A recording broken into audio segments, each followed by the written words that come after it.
Hello and happy holidays. Today I'd like to go over the PCS Fx application that I developed a little while ago, and it's kind of somewhat work in progress, but basically has enough features to put it out into the public view.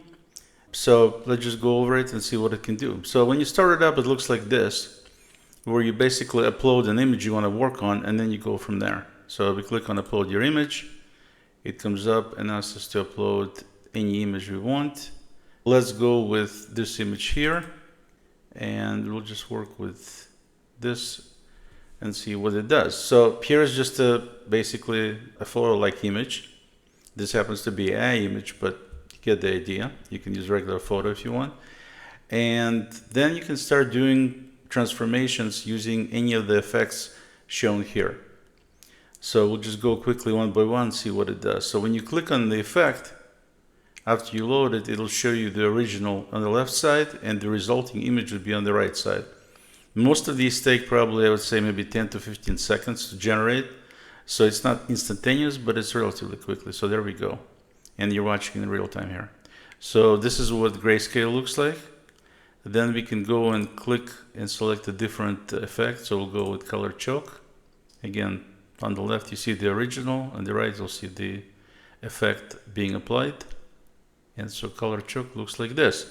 At this point, if you like it, you can click on save image and it'll save it. And if we pull it up, double click on it, then it'll come up and looks like this. Okay, very nice. With that, let's continue with the next effect, which is black and white chalk. The beauty of this is simplicity. You know, I wanted to have something that does these special effects, but I want it to be painfully simple, as I call it. And this is exactly what it does. So this is what black and white chalk looks like. Next effect is color pencil, which sometimes generates very nice results. This one is taking a little bit longer, but it just depends on the image and depends on what it's actually trying to do. But it's still relatively quick. So this is what color pencil looks like. And now let's move on to the next row, which is pencil sketch. That's one of my favorites. I love how it does pencil sketch. Definitely creates very nice results. Any of these, obviously, once you create them, you can make them bigger. There's a number of upscaling applications out there. And then, of course, you can print them out and you can put them on the walls and give them as gifts, whatever you want to do. I recently went to a party, and so what I did was I took a photo I had of people in the party, and I applied an effect, which we will see a little bit later here, and printed it out, and then 8 by 10 and framed it, and they loved it. Okay, so there's the there's the woman using caricature effect. One thing I wanted to mention is when you actually get this done, that doesn't mean that's the only version you're going to get. In fact, most of these make slight little changes every time you make it. So if I do the caricature again, which is where it's most visible when you're generating it again, you will see it'll do a slightly different version. Totally visible though. It'll definitely not going to look like the previous caricature did. So you can do this all day long. See, now it looks like this. So they're all related to the same image, but they all look different. Every time you click on this redo to regenerate the image using the same effect, but it changes the way it looks. So then the next one is called low poly art. Basically creates a kind of 3D version of whatever the image is. So it kind of breaks it down into like polygons, as you can see behind her. And the face pretty much remains the same, so, but they have a bunch of background effects I've added, so I'm not sure. It just depends on the image. This effect is better on non-photos of people, but something like abstract or something like that. Next one is called vibrant line art. Vibrant line art. It adds interesting little effects, as you can see here. I don't know, it kind of looks cool in my opinion. And again, if I do it again, just to show you that it's going to be different next time around, this way you can basically use the same effects multiple times until you get the result that you actually really, really like. You don't have to be just stuck with just a single thing. And so this one looks slightly different if you compare it to the old one. And you can continue regenerating, and it'll kind of continue to change things a little bit here and there. Next one is one of my favorites. It's a artist from the old country. I absolutely love his stuff. He's no longer with us, but beautiful stuff. He's got this style that basically he painted with knife type paintings. All of his paintings look very similar, very vibrant usually in terms of colors. And a lot of stuff is night based, so there is a lot of reflection, water, things like that. But as you can see, she looks very different here, with the background being what it is.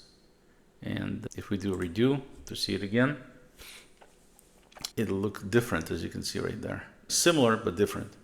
All of these effects, you can be rerunning it multiple times. That's why the redo button is here. And it's going to continue generating somewhat different effect, but in the same style though. All right, next one is, this is more of a kind of a black and white with a twist in terms of what it generates. The stipple portrait effect. See, it's basically kind of like polished black and white, but at the same time, if you look at her jean shirt, you can see that makes it look very kind of uniquely different. And so the face is the same, but it's very, very polished in black and white. It's an interesting effect. Let's do one more. See what it'll do second time. And when you generate these, since there are different effects possible, so see it came back with that one. It looked completely different than the previous one. And I went a little bit ahead of time, so I went into a Nagel style, and that looks like this. And this is Patrick Nagel, and he had this really unique style. And it does a pretty good job mimicking in some cases. In this case, it doesn't look like it's his stuff, but it still looks pretty nice. Then we've got marble sculpture. This is like a completely different way to look at stuff. And it'll do something similar to what it says. So I like the marble effect. See right there. So I set it up so you can do different colors. So like for example, this one is white. As you can see, if we do a redo on it, see this one is green, and you can't really tell easily it's marble. If you look at her jacket, I guess it kind of looks marbly, but her face doesn't really look marbly. But the white one definitely looked very much like a marble statue. And I'm just hitting redo, so it's the same effect basically. This one, let's try one more. I was trying to see if it'll do a black one. Black ones look really cool too. It depends on the image, but they look pretty nice. And it does the randomly. There is a black one. And it does it randomly. You can't select which color you want to do. But all of them still look very compelling. Next we have gold foil emboss. And so what this will do is it will make everything kind of look like it's made out of gold. But it's a little bit beyond that. It's not just the color. Just like that. So it looks like it's embossed on a golden sheet basically. Very nice. Next one is wood engraving. The idea there was like if you have a piece of lumber of some sort and you want to burn the image into it, like we used to do when we were kids using magnifying glass, the idea is to recreate that kind of look. So it's something like it's on a wooden board. And you can see it did that, and it has some anomalies in the wood, as you can see. And so it looks really, really cool effect. Let's do one more using this so you can see that it's different every time. So as you generate these, I wouldn't recommend saving every one you generate. See, this one looks different than the prior one did. I wouldn't recommend saving every one of them. I mean, you can if you want to, because obviously you have ability. But just you do it multiple times like this, you get the one you really, really like, and then you go from there in terms of saving. Then the next one is called Sneaky Lines. Now the idea there is to take an image. If you've seen the show Sneaky Pete, that's where they had promos looking like this, and I really, really liked it. So the idea here is it creates these lines and the image is inside of them. It's kind of like a mask and different color background. So if I click on redo, it'll look like this, and redo, it'll look like that. So they're horizontal and vertical bars with little separators so that you can still see part of the image, just depending what the image is, but at the same time it creates this kind of cool effect. So that's what the sneaky lines do. And then we've got surprise background. Now this creates a background that would be surprising, to say the least. So it kind of examines everything and figures out what to do, and then it comes up, because I didn't tell it what background to use, not to use. You see, it's got this kind of a futuristic type look, and it does a really nice job keeping all of her hair and everything in place. It's just like it was in the original hair. So let's do a redo on this and see one more variant of this. So there is a totally different background in the wood somewhere. And so you can keep iterating in different surprise backgrounds. The smart background looks at her and tries to figure out what would be something applicable that would resonate with what's on the image. So it's a little bit different way to approach backgrounds. And as you can see, it made dramatic change in her hair here and put her in the office. Let's do another one. So now it's this office. Let's do one more. And now she's in the middle of the street. So kind of a cool way to generate different backgrounds for existing images. And it varies dramatically depending on what you're using. The other kind of background I have is called holiday theme. And what holiday theme does is it figures out what the dates are currently and what the upcoming holidays might be or the season would be. And based on that, it generates a background. So like right now, there is something that looks like a Hanukkah type situation because that's coming up.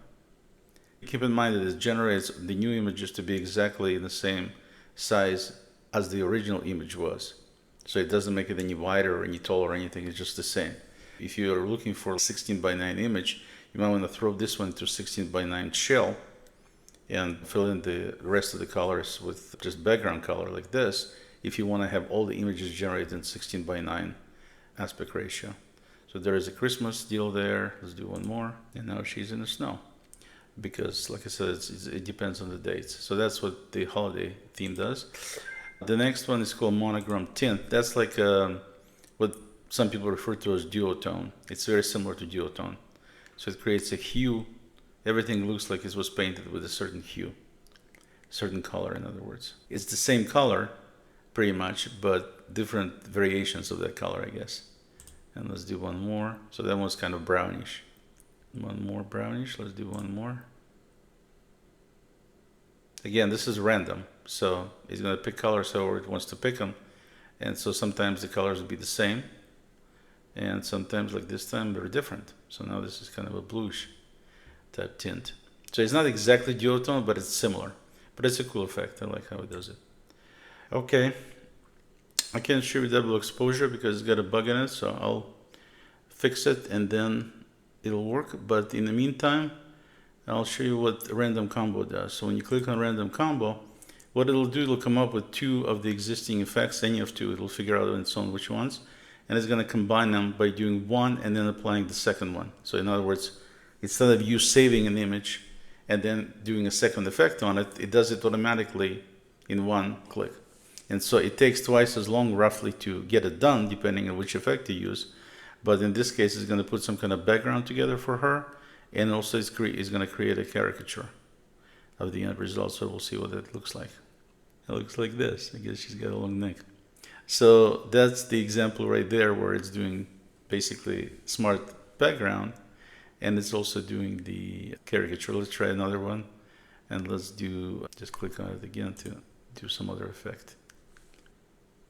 So now it's going to do both the painting by knife that I like so much, but it's going to do it using with grayscale combination. And it doesn't pick the combination of styles using anything specific. It just randomly picks the two and then it applies both and then it comes out looking like this. Now we're going to try a different one and you can see it's doing color pencil and Afremov-style, which is my favorite effect with the painting by knife. Let's see what comes up with at the end. And we'll wrap it up. And that's that. That's what it looks like if you apply color pencil and Afremov-style. As you can see, very compelling. I'm going to go ahead and save it. And then obviously you can use it in other programs. You can do with it whatever you like. So that's PCS Fx. If you have any interest, then let me know. And you can sign up. I'm planning for the holidays to make a special. After the New Year's, I think they're going to be $25 a month. And then you can use them as much as you want. You can cancel anytime. So PCS Fx from PCS. Thank you for listening and watching. Until next time, I'm Oleg. PCS Fx would make a great holiday gift.